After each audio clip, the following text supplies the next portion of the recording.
Today, our verse is Exodus 33, verse 11.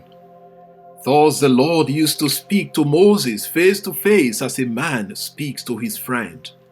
When Moses turned again into the camp, his assistant Joshua the son of Nun, a young man, would not depart from the tent. My interest today is on friendship with God. Years ago, I had a friend who has never been replaced, although he is now with God. As students about 25 years ago, we had no mobile phones, but each of us could tell what the other was doing and where he would be at any point in time. I knew what he liked, and he knew everything about me and what I wanted. We made several trips together and just felt comfortable in the company of each other. Moses had an intimate relationship with God. Moses always went into the tent of meeting to speak with God on behalf of the people of Israel. He understood what God wanted for his people and also understood the challenges and the stubbornness of his own people. Our verse describes him as one God speaks to face, as a man speaks to his friend. Moses was indeed a friend of God.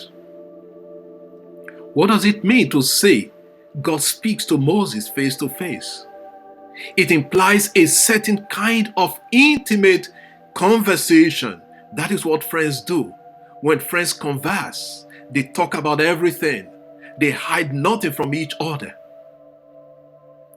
Friends understand each other even without words. Men looking at each other, they communicate. This kind of dialogue and intimacy between God and Moses are what we call prayer.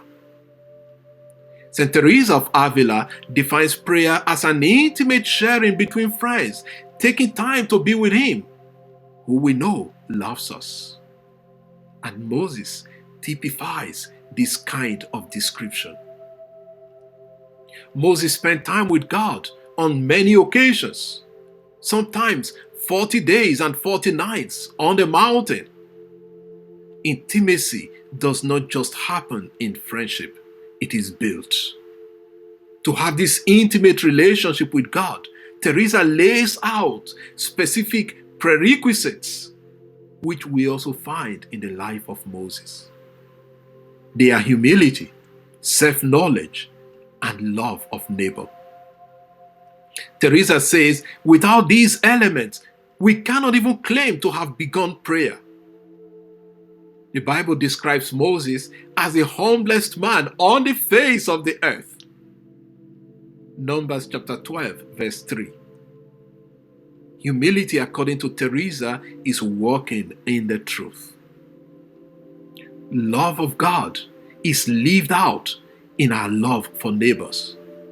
Moses loved God, but at the same time loved his people. That at different times when God was angry with his people, Moses stood in the gap to intercede on their behalf. You can read Numbers chapter 21. What about self-knowledge? Self-knowledge comes from the realization that I cannot approach God without knowing who I am, my strength, and my weaknesses. Think about Moses saying to God that he has an impediment of speech and would not be able to undertake the task that God was giving him to do. Look at Exodus chapter 3. When these three elements are taken together, prayer becomes not just something we do, but a way of life. If you want to be a true friend of God in prayer, let us begin to practice these Teresian principles, which we find also in the life of Moses.